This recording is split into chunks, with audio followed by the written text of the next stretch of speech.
Hello, this is one of two videos to act as an introduction to the GISportal software built by Plymouth Marine Laboratory.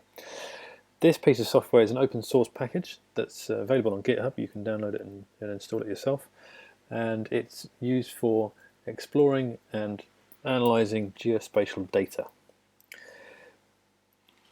Over the next 25 minutes or so, we're going to go through a number of tasks, and by the end of the session you should be able to find and load a number of different indicators, perform some simple analysis of those indicators, learn how to export data, and add your own data.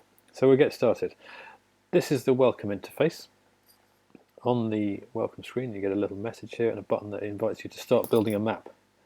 So if we click that, there's some terms and conditions which you need to agree to, and then we're presented with the map interface. So on the left hand side of the screen you have your main control panel, and here you'll see a text box that you can use for searching. You can decide how your indicators are grouped, and then there's a list of available indicators. So in this portal we're looking at long-term climate data records. So we have ocean colour and sea surface temperature. So expanding one of these drop-down lists will give us the available indicators that are within that category or indicator type. So we've got within sea surface temperature, we've got ice area fraction and water temperature. So to select an indicator, you click on it. Now there are different variants of this particular indicator, so at this point you get the opportunity to narrow down which one you want. So we say we'll go for monthly. So having made a selection, the data are loaded onto the map, and you can see in this panel here we've got the name of the indicator we've selected. There's a few buttons, we'll come to those in a second, a scale bar, and then in this lower section you can see a bit of information about who's produced the data, where they come from, what kind of temporal and spatial range they cover, and who to get in contact with if you've got any queries about the data. Along the bottom you've got a timeline, and you can use this to explore the data through time, either by dragging this lozenge button, or you can use a calendar on the left hand side and you can scroll through dates that way.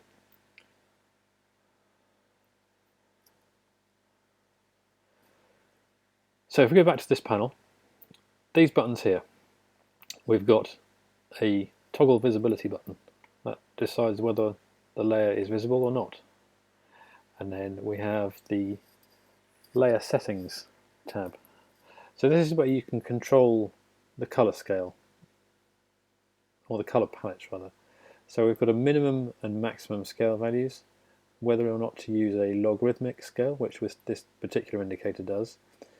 You can set the scale values to whatever you want them to be. So for example, if you wanted to change this down to 50, you can do. You've got the ability to change the opacity of the layer. So this is useful when you've got more than one data layer on the map and you want to see the layer underneath the current one. You also have the opportunity to change the colour palette that's used. So for example, we can change the palette to a entirely green palette, where in this instance the darker colours are lower numbers and the lighter greens are higher numbers. The eye symbol gives you access to the layer information, which is the tab that you first are presented with when the layer loads. And then you have the analysis tab. This gives you access to the analysis features. We'll come on to those a little bit later. The final button is the dustbin, and that removes the layer from the map, which if you click, it takes us back to the default base map. You then have a number of icons here. Now, working from this one is the collaboration tab.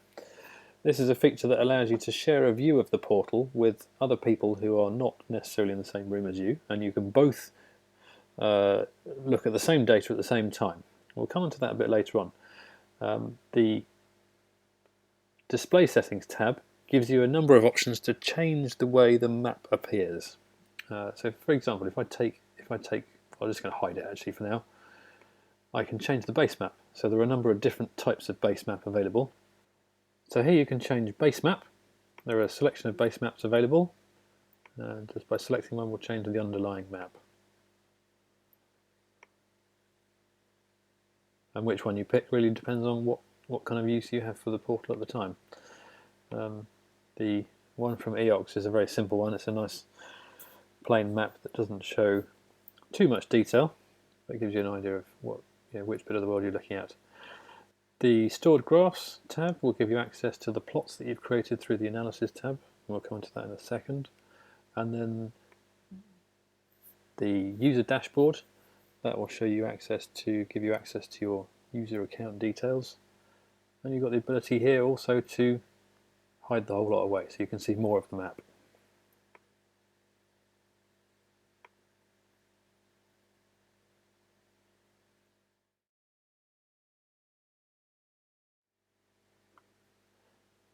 In this section, we're going to have a look at some analysis that we can do with the indicators. So the first thing you need is an indicator loaded onto the map. So I'm going to search for chlorophyll, and I'm going to take the monthly data, and that'll load it onto the map. So the Analysis tab. What we have to do here is identify the region that we're interested in. Now there are several ways you can do that. The first way is to draw a polygon, either a regular polygon, where there's a nice regular rectangle, or an irregular polygon, which can be any shape you like. So if we draw a polygon as an example, so I can say this section of the Atlantic here, and that will put the bounding box of the coordinates of that bounding box in this text box here. Now, if you know the coordinates of the area that you want to use, you can enter the coordinates yourself here. And likewise, if I just tweak this slightly and update it, it'll change the area that's selected. Or I can draw a polygon freehand just by using my mouse and clicking, saying, okay, I'll take that area there. And again, in this text box, there is a geometry that describes that polygon. So with that selected, I can make one of a number of different types of plots. So at the top of here, I've got the opportunity to set the title. I can choose the graph type. So I've got time series, Hovmoller, scatter, geographic. I'll stick with time series for now. And you can choose a start and an end date.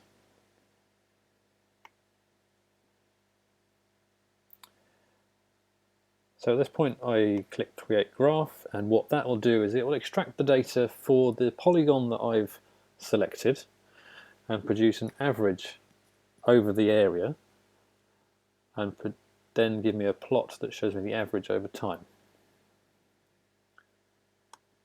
So if I click Open, on my y-axis I've got chlorophyll concentration, and my x-axis I have time. And towards the bottom of the screen I've got some metadata that defines the data that I've extracted. So now I can use these tools up here to zoom in and out. I can hover over a point and it will give me the reading. And I can zoom a particular axis to accentuate certain features within the data. So once I'm happy with that, I can send that away by using the cross in the corner, or I can save it. So if you click on the save icon, that will allow me to save a PNG of the plot. So I'll send that away, and we can go back to the layer, and you can produce a different type of plot. So instead of a time series, this time we'll go for a Hovmoller. Hovmoller looking at latitude. So this is an average over latitude over time.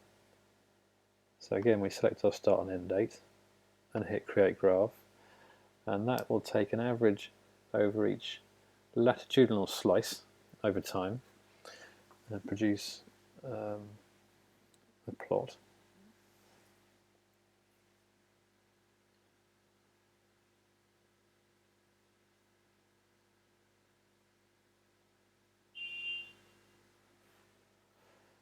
So in this case, you can see this is useful for identifying seasonal variations in data. Okay, so other options for creating plots, you have geographic as well. So this takes the area that I've identified and produces an average over time, but plots it with latitude and longitude. So it's an image extraction, but it gives you an average over time. Now, one thing to note is this estimation here can sometimes be a bit optimistic, it can sometimes be a bit pessimistic, but it's trying to calculate how long it's going to take to produce or extract all the data and produce the plot. It will also tell you if you're trying to extract too much. So if you ask for too big an area, or you ask for too long a time frame, it'll tell you that you can't do it. So you have resulting geographic or image extract plot. Another plot type we have available in the portal is a scatter plot. Now, a scatter plot allows you to plot two different variables against each other over the same time period and within the same bounding box. So on my portal at the moment, I've got chlorophyll concentration. This is the daily version. So you can see I've got the interval set to daily there. And then further down, this is using the green palette, so you can see it's on the top. And just down here, I've got seawater temperature, which is also at the daily interval. So it's important you have the interval equal. So they can both be daily, they can both be monthly, or they can both be annual, but they always must be the same. So if we look at a section of the North Atlantic, so this bit up here, so we've got, we can draw our bounding box. So I'll take a bounding box about there, and I'm going to add that to my plot. I'm going to change the plot type to scatter, and then I'm going to add my seawater temperature indicator and add that to the graph. So what's immediately happened here is the start and end times have been set to the maximum extent they can be for the indicators that I've got selected. So if you have a look on the timeline here, the chlorophyll concentration starts way back in 97 and ends in 2014. I've only got quite a small subset for the seawater temperature, so I've only got 2 years worth of data. So that's set the timeline here to the maximum it can do so that I have both indicators available. So I start in the end of 2008 and go through to the end of 2010. Now, if we the other thing I can do that I haven't mentioned actually is you can type in this box. So if you want to be a bit more precise, you can be. So I'll say and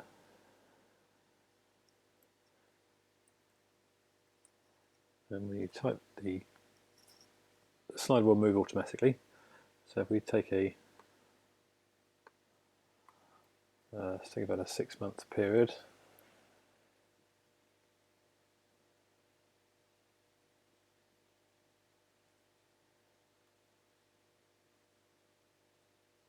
Like so. So then I've got chlorophyll concentration on my x-axis and seawater temperature on the y-axis. Now you can change these around if you want to, of course. But of course they need to be on different axes. So once we're happy with that, we'll click Create Graph. And that will extract both seawater temperature and chlorophyll values for the selected bounding box and selected time, and then plot them together to produce a scatter plot. There we go. So if I click Open, I'll now get to see the resulting plot. So I've got seawater temperature in Kelvin on the x-axis and chlorophyll concentration on the y-axis, and lots of points. So for each point on this plot refers to one point in time. Now you can see I've got a reading for chlorophyll and sea surface temperature.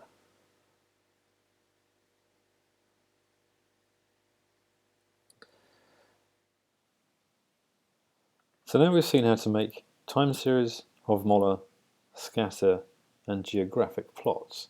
all using polygons that you've drawn by hand or typed the geometry for in this box here. Now there is another way that you can specify the area of interest, but in order to get access to those you need to be logged in. So if I click the login button, that will prompt me for my Google account details. My email address and my password. And once I'm logged in, I have an additional set of options here. So I can upload a shapefile. Now the shapefile upload requires 3 files. It's the SHP, the SHX and the DBF files. All 3 of those need to be uploaded. Or you can upload you can add a GeoJSON, TopperJSON, KML file directly to the map by dragging it onto the map. So I have here a GeoJSON file. I'm just going to drag this and drop it onto the map. And what that's done, it's drawn a polygon on the map for me in the area that the GeoJSON describes. Now, I can then use that region in the same way that I could to produce plots, as we've already seen. The other thing that I can do is I can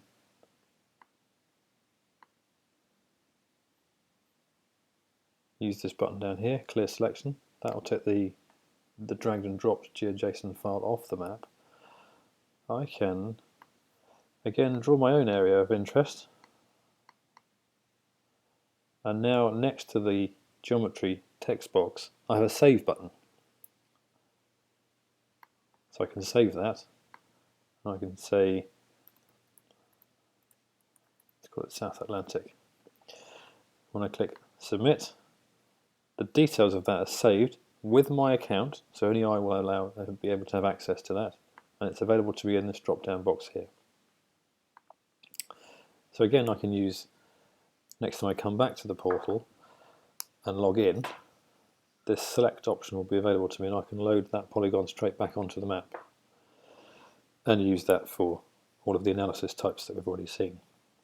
Now, one analysis type that we haven't seen yet is the transect plot, or a profile plot. And what this does, it takes points in time and extracts the data just at that point for that time.